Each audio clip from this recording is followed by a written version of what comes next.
any West Indian person. Oh, I'm going to buy the network. Well, okay. That's the first thing that came to mind, is because here is this company who built out this infrastructure. They went bankrupt, so they're worth pennies on the dollar now. Let's make that happen. So I started to, I got a lawyer. I called the bankruptcy, folks to figure out, well, how does that whole bidding process take place? Now, little did I know how arduous that is, because it took probably almost a year of bids going in, other people finding out about it. A company in California, eventually they said, hey, they wanted to go after the assets, which were the screens, the technology, and everything of that. I was building a team. I got a salesperson. I had someone doing marketing, and I had, as I said, my legal team, and I was building out content and everything. And let's say 6 or 7 months later, I ran out of money to pursue that. Yeah. It was very challenging to find investors. And then I had to go get a 9-to-5. My husband said, you need to make something, you need to make something happen. And that's the reality of when you're an entrepreneur, is that, if that money's not coming in, or if you don't have enough reserves, that then sometimes you just have to put that dream on hold. So yes, I did not get the network that I wanted to, but that gave way to the birth of Root TV. Okay. Yeah. So you said, I'm still going to do it. I'm still going to do it, but you might... I just have to change the platform. Yeah. So instead of it being something physical on the buses where people are riding around on MARTA, then people can go online. And now this is 2009. Well, no, I'll say 2010, 11. That's really with the birth of folks like Netflix now making some things happen, and Hulu and all of those folks. So yeah, I was right there with them, just didn't have the capital that they had. Right. But again, going back, the web levels the playing field. Yes. There is, and I might be going down another rabbit hole, but really, we as a creative community, we don't have any excuse not to make our dreams happen. Right. And I'll put that in the context of there's YouTube. That's a library and a repository of tutorials upon tutorials upon tutorials. Yes. So if you do not know how to code, you need to brush up your Photoshop skills. There's someone out there, God bless all you people who put tutorials. Who posted it up there, right? Yeah. Who, anytime if I have to build a site or make some updates to a site and I'm unsure of, oh shoot, I ran into a problem, the first thing I'm doing is Googling and looking at forums, because most likely someone has posted the problem and has also posted the solution. Yeah. Yeah, it's free. And it's free. You log in to YouTube and it's free. Yeah. The content is free. You have to watch commercials nowadays, but still, it's there. And there's so many groups, like specifically speaking to the Atlanta audience. There's so many meetup groups, the Atlanta Web Developers Group, the HTML5 group. And very friendly people. Yes. Who will speak to you and answer your questions. Yes. It's just a matter of not getting over ourselves sometimes, of, well, how are they going to treat me? Not feeling stupid for asking a question. Getting over that hump, I think, is the biggest challenge. So back when you were asking me, how did I do those events in Toronto? And ultimately, I still do events here, but the birth of me doing events was just... I saw a problem, and I was going to create a solution. Right. And I just went for it. That's it. Yeah. And it helps that you're an extrovert, because there's some people who are introverts. I didn't realize that I was an extrovert. I know I'm a people person. You didn't know because nobody mentioned the word to you, extrovert? You never thought about that there were those kind of people? Probably. I don't know. I looked at other people that are always out there and always in the limelight and things like that, and because... in my heart, I think I'm a behind the scenes, or I like to be behind the scenes type of person, that I just really didn't realize that till a couple months ago. A friend of mine shared this personality test. And for those listening, it's 16personalities.com. Again, that's 16personalities.com. And I did it, and my extrovert was off the wazoo. Wow. It was way over here. And I was like, oh, I guess that's why I'm a connector. And they ask questions like, if you go into a room, are you the one standing on the side, or are you the one talking to everyone? Yeah. And I'm the one talking to everyone. That's right. But that came out of, I remember on the train, TTC, Toronto, that's our underground transit system, of just on my way to school. And for some reason, I said, you know what, I'm going to start talking to people on the train. I'm bored. I wonder what this person's thinking. But you know what? The thought was that later on in life that I'm going to meet people that I might not be comfortable with. And to kind of get that going. So you were practicing? I was practicing for this.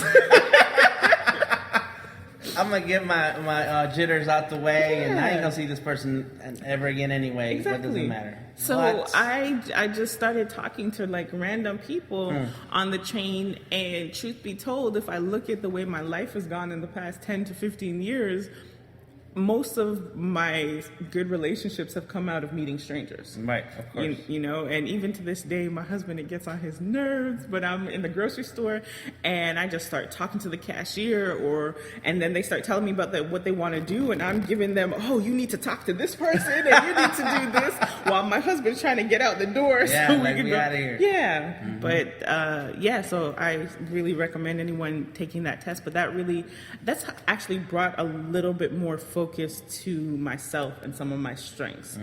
I feel like I'm a doer. I'm definitely a doer. Okay. So I'm constantly doing things, making things happen, talking to people, etc. But now I'm looking to, okay, what am I really good at?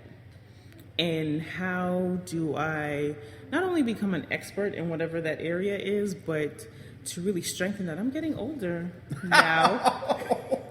I'm more mature, and not in a bad way, but I really want to make a substantial difference now. It's not just, okay, I just created something, but I've created something that's going to have a lasting impact, that's going to have legacy behind it. So I'm looking to narrow my focus a little. Yeah. Right. And I keep hearing work smarter, not harder. Exactly. Yeah. Exactly. So all those maturity thoughts. Maturity, not older. It's the maturing factor. Maturity thoughts. Yes. But and I'm gonna say something about the extrovert thing. I never thought about that word, but I am the kind of person that will sit back for a minute. Any new situation, I just sit back and I just need to scan it for a while, get a feel for what's going on, and then I'm ready. Yeah. You know, I always look at it as adapt and overcome. Yeah. That's good. Yeah. That's good. Yeah. And I think because of that extrovert, or going back to my roots of wanting to be in that sociology and looking at groups of people and how people function, that's kind of given life to the organizations that I am a part of.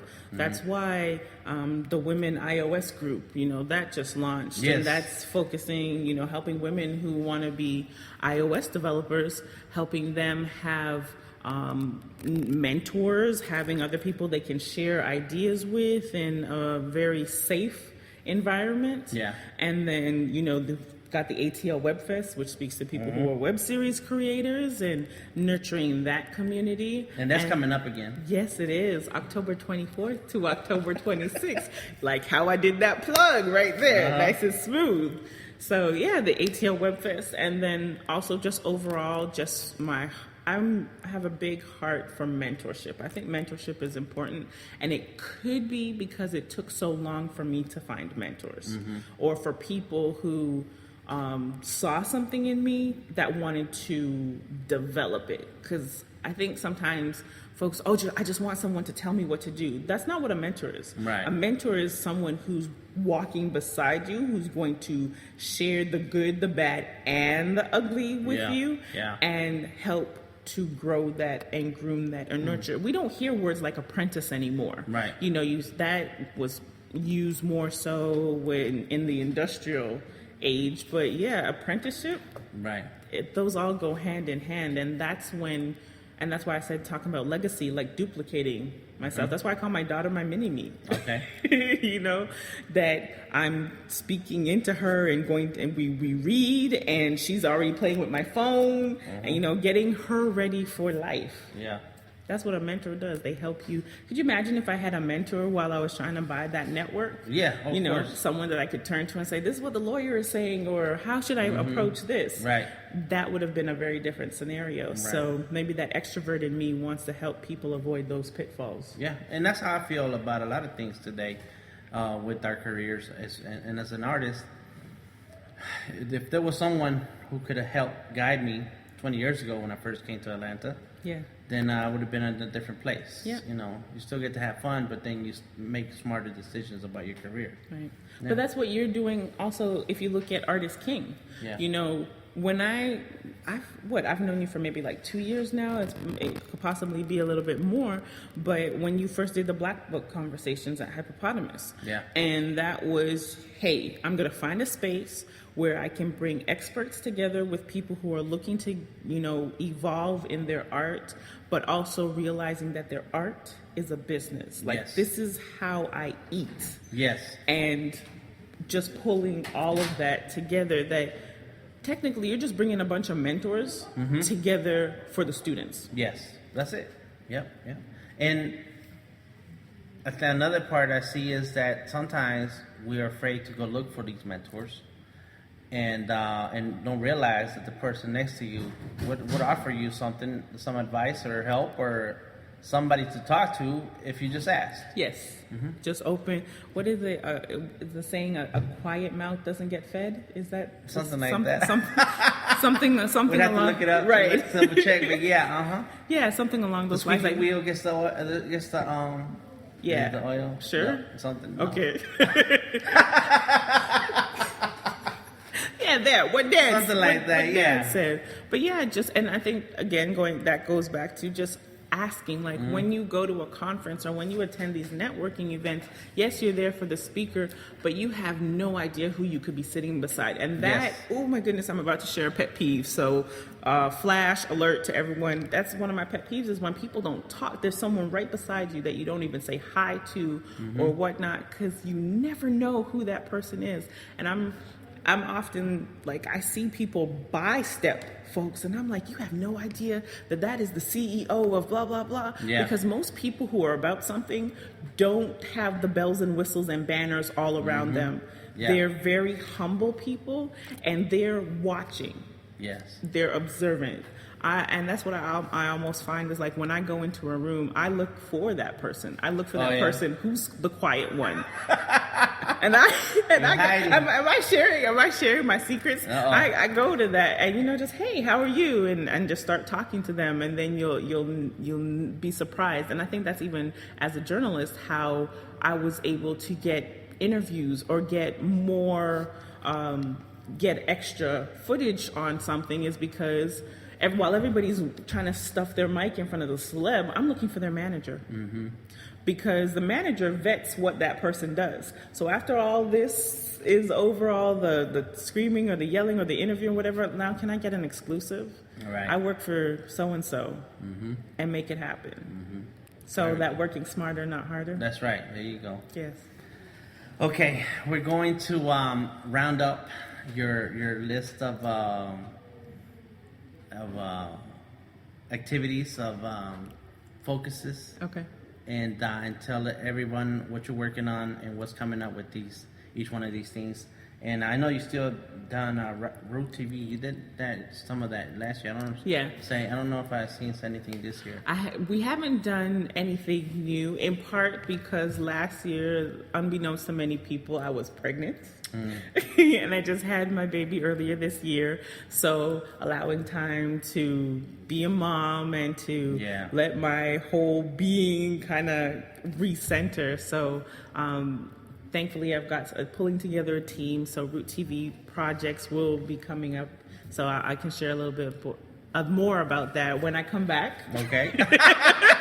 We would love to have you back. Of course. When I come back. So right now, the primary focus has been the ATL Web Fest, being in our second year.